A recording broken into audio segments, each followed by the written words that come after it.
რუსთავში მოდებაძის ქუჩის რეაბილიტაცია მიმდინარეობს. სამუშაოები 32,000 კვადრატულ მეტრზე ტარდება. 21,000 კვადრატულზე განახლდება საავტომობილო გზა. გათვალისწინებულია ველობილიკების, მწვანე სივრცეების, საწავი და სანიაღვრე ქსელებისა და განათებების მოწყობა. პროექტის ღირებულება 6 მილიონი ვარია.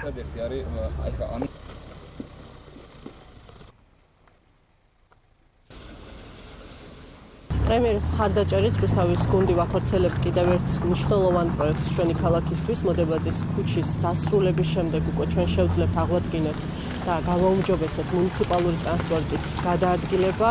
32,000 კვადრატული მეტრის ფართობზე მოეწყობა ახალი ინფრასტრუქტურა. ეს გულისხმობს როგორც საგზაო მონაკვეთის სრულ რეაბილიტაციას, ასევე საფეხმავლო და მწვანე ზონების განვითარებას. ეს პროექტი ჩვენი ქალაქის ურბანული განვითარებისთვის მნიშვნელოვანია როგორც ვიზუალური, ასევე სატრანსპორტო სისტემის გაუმჯობესებისთვის. ეს ტერიტორია გახლავთ ერთ-ერთი ძალიან მნიშვნელოვანი სატრანსპორტო კვანძი რუსთავისათვის, განსაკუთრებით იმ პირობებში, როდესაც კონკრეტულად ამ არეალების ძალიან ინტენსიური განაშენიანება მიმდინარეობს, ისე რომ საბოლოო ჯამში მივიღებთ ევროპული სტანდარტის სატრანსპორტო ინფრასტრუქტურას.